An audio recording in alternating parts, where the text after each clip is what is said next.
టాలీవుడ్లోని చాలామంది స్టార్లు తమ వారసులను పరిచయం చేశారు. కానీ అందులో కొందరు మాత్రమే తమ కూతుళ్లను కూడా సినీ రంగంలోకి తీసుకువచ్చారు. అలా ఎంట్రీ ఇచ్చిన వారిలో మెగా బ్రదర్ నాగబాబు కుమార్తె నిహారిక కొణిదెల ఒకరు. ముందుగా నిహారిక ఢీ షోతో యాంకర్గా పరిచయమైంది. ఆ తర్వాత పింక్ ఎలిమెంట్ పిక్చర్స్ అనే బ్యానర్ను ఏర్పాటు చేసి ముద్దపప్పు ఆవకాయ, నాన్నకుచి అనే వెబ్ సిరీస్లు చేసింది. ఈ క్రమంలోనే ఒక మనసు మూవీతో హీరోయిన్గా ఎంట్రీ ఇచ్చి ఆ తర్వాత హ్యాపీ వెడ్డింగ్, సూర్యకాంతం మూవీలు చేసింది.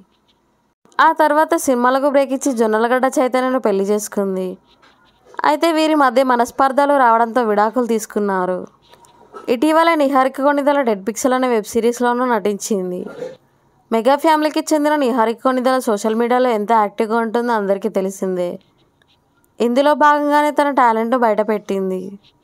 కూచిపూడి డ్యాన్సర్గా డ్రెస్ వేసుకొని ఫోటోలకు పోజ్ ఇచ్చింది. మెగా డాటర్ని ఇలా చూసి నెటిజన్స్ నీలో ఇలాంటి టాలెంట్ కూడా ఉందని కామెంట్స్ పెడుతున్నారు.